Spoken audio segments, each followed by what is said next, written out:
beautiful weather like this, again, best time of the year to do electrical work.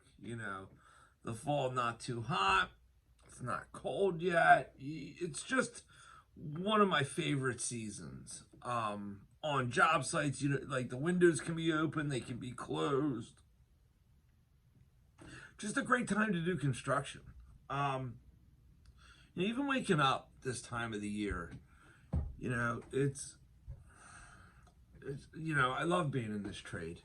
I've for 20 years, like my body, I'm 41. I have a case of tendonitis in my elbow right now, so I'm stuck not being able to work. And for a person who enjoys working, it's rough. It's rough not being able to wrench and do what you love to do. It does motivate me to do more office work, get some estimates done. The board behind me is finally erased. I think it's been there for 6 months. And we're going to get into different learning processes of the first and second year apprentices. Third year apprentices are on a different schedule. First and second year, a lot of the topics are relatable to both. So you can teach them at the same time because they need to master those topics before we take them into third year items. And first and second year guys, depending on their experience, they're not always young, they're older. So we're going to get into some of the problems that when the first and second years have. And one is when you get out of electrical school, or if you're already in this trade, okay, never leave the trade. Never. You will regret leaving the trade. And I say this because in the past, even up until recently, we hire guys that do have electrical school in their resume, but for whatever reason, they get out of electrical school and they get a job that pays, like when you come out of electrical school, you have to realize you're not going to get paid good money. It was a shock to me, but you have to bite that bullet and get in with an entry-level position wherever one is available, regardless of how much it pays. And a big mistake guys make is, the chocolate factory is paying $14 an hour. And Wawa is, well, I doubt Wawa, because Wawa pays their guys nothing. Wawa is at 12 an hour, whatever. And the electrical trade, let's just say, is at, if you have a driver's license getting out of electrical school, you shouldn't be under $12.50 an hour, okay, which equates to $100 a day. But I made $8 an hour starting out, but that was a while ago. Okay, it came out to being like $64 a day after taxes. I think I was in like the $40 a day range. Okay, but you have to put that time in. I cannot stress that enough, because if you don't and you go work somewhere else, you will not retain that electrical education. You will retain some big pieces, but everything you learned in school, you're not going to be able to apply it, okay? And even if you stayed in electrical school and then went right into electric, it still takes 2 years to really wrap your head around everything that you were taught. So electrical school really doesn't start benefiting you in a major way until year 3 and up, okay? Because then you can start applying what you learned. As far as when you start troubleshooting, the theory and the principles of electricity start really come into factor. So if you have theory down really well and you go through your first 2 years and you get into troubleshooting, your theory starts clicking. And I mean, it's like, man, like if you're good, if you can troubleshoot, and I mean like you're an ace at troubleshooting, theory comes into, you're going to be thinking about theory all day long, because there's just, so you can use it to troubleshoot, to find lost neutrals, to find hots. Like there's a lot you can do with your theory. All right. So first 2 years, never leave the trade. I don't care how little it pays in the beginning. If this is your career, work for peanuts. Like if you find a guy, okay, like a real master, I mean like license holder, he's honorable, he has integrity, man, the man is a man's man, okay, and he's on the job every day, tool belt on, no cutting corners. Like if you find a guy like that, you know, and he's willing to offer you an apprenticeship, I'm going to tell you now, it's priceless. Like if I was young and that man had a room like above his garage or something, I would literally work for room and board underneath a master like that, because that guy is going to make you into a master electrician that is worth well above the pay grades of today. That's what an apprenticeship does underneath a guy of that nature.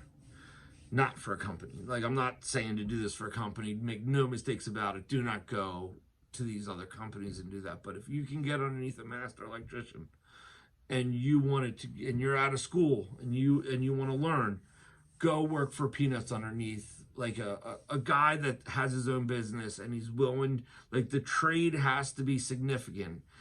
If you're looking to be a tradesman, a conversation with him and say, I will work whatever, and get a price to make it so affordable he can't say no, do it. I did it, okay? Like I got paid peanuts by Fuzzy in the beginning. Peanuts. But I knew what I wanted, and that's why I did that. And my plan worked. What I wanted to learn from him, I'm executing today. All right, so you don't have to do what I'm advising. I'm just saying that that's how important a good apprenticeship is, okay? Going around looking for good entry-level pay, I'm going to throw out red flags right away, okay? I am.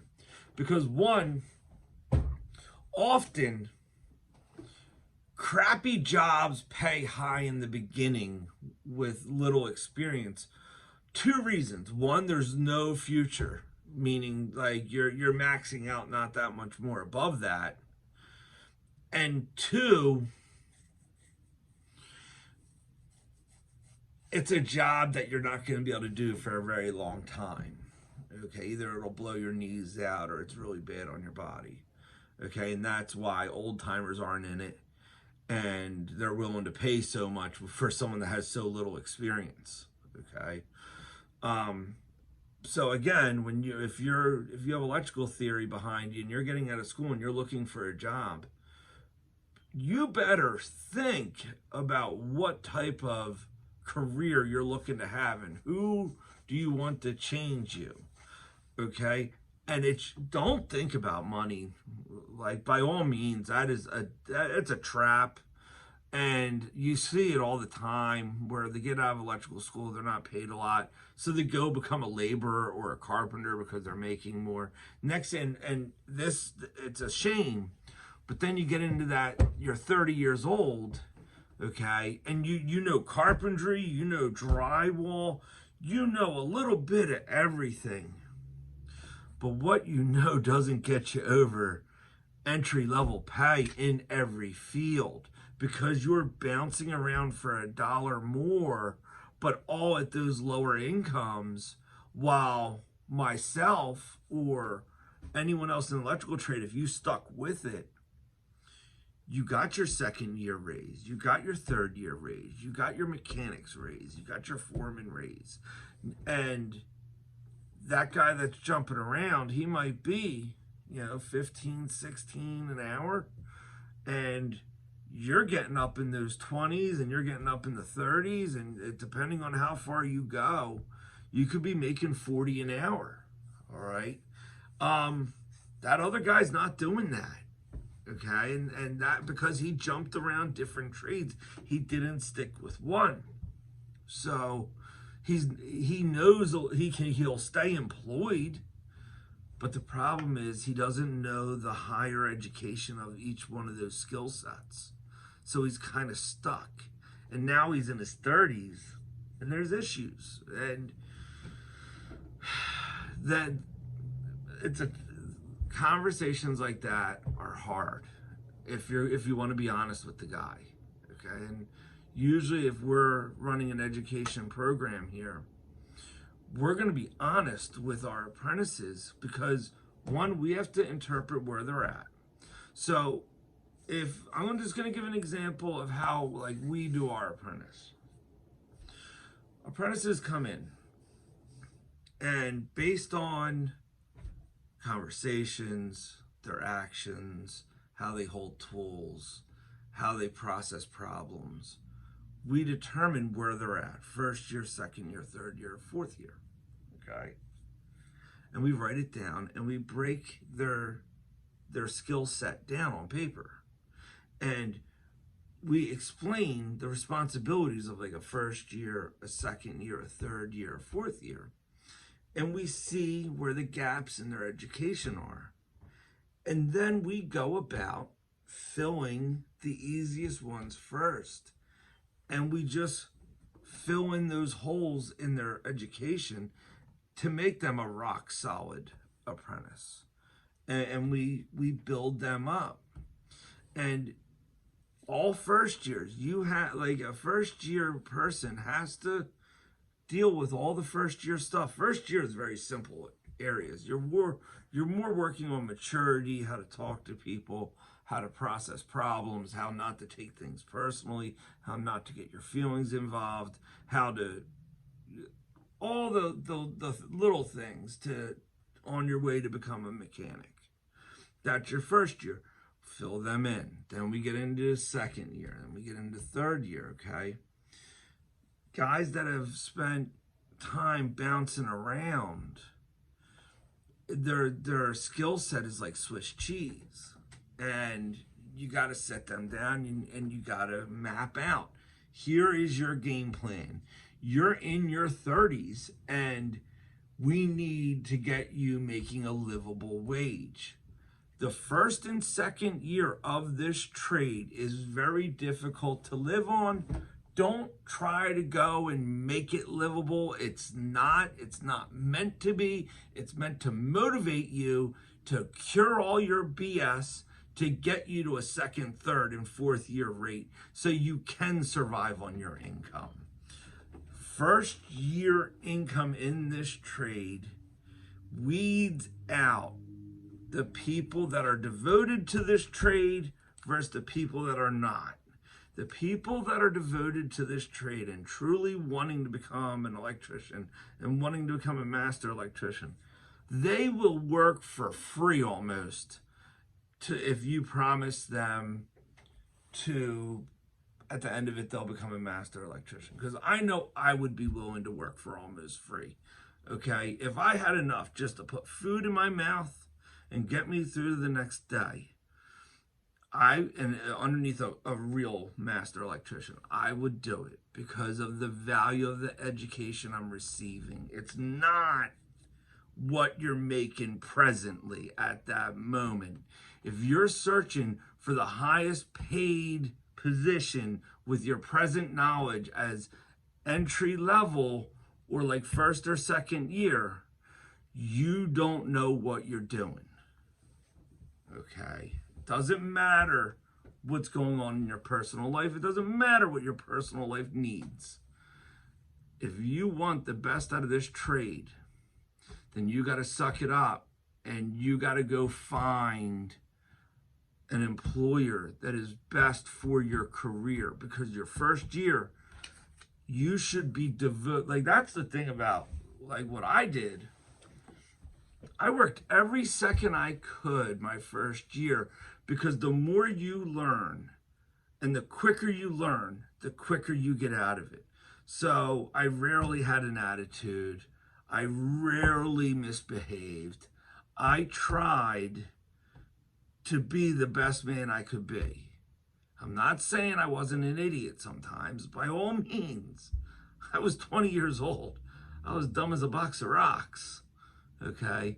But something in me made sure I devoted as much time as I possibly could so I could get out of the first year. Okay? And I did the same thing the second year. And through all those extra hours of devotion, my third year was amazing. Okay? But it took nonstop. I would do anything that someone was willing to teach me correctly. When I mean teach me correctly, I really mean the correct method of doing it. And I asked questions, and I did it to the best of my ability. And like, I did not hold back my energy. I watched a guy next to me break 3 shovels so he wouldn't have to dig a hole and then laugh about it. I'm the type of guy that's in the hole digging, and I'll find enjoyment in digging somehow. Okay? And I did. That's just where I was. I had energy. I wanted this that badly. And this trade requires that. If you want the end result to be a livable wage, and I mean like a substantially livable wage, it requires that devotion. It requires that humility. It requires a certain mindset. And if you can get yourself to that mindset and put that time in, the rewards are multiplied. All right? So, just to wrap it up, don't leave the trade. Okay? Put your time in. Get into it.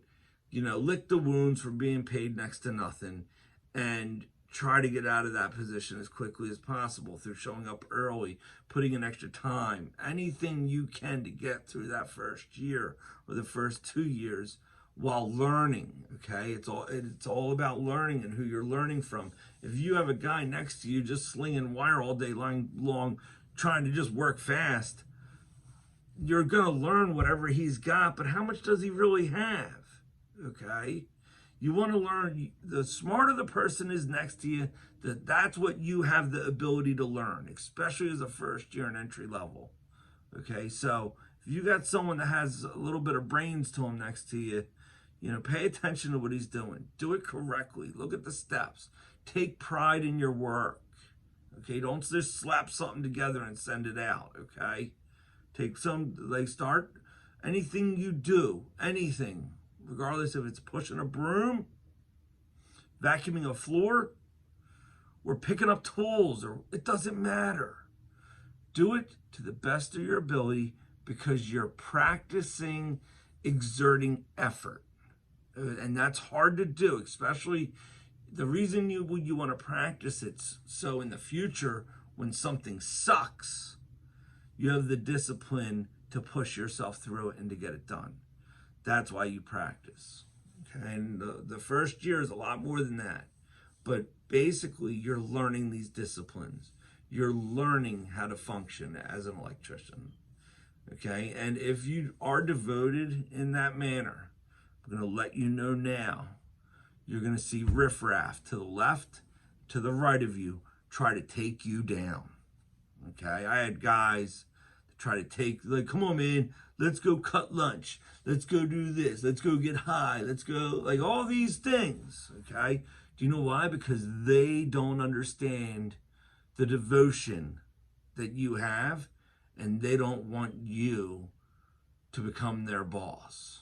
Okay? And they will take you down. So if you have that devotion, just realize that's going to happen, especially if you're working on all the things that you need to be working on first year and they're not, you are going to excel. All right. So it's Thursday. Enjoy your day. God bless. And we definitely will be making some videos coming up about tool bags, budgets, things for the first and second, a little bit of stuff for the third year, but they're all coming up. All right. God bless. Enjoy your Thursday.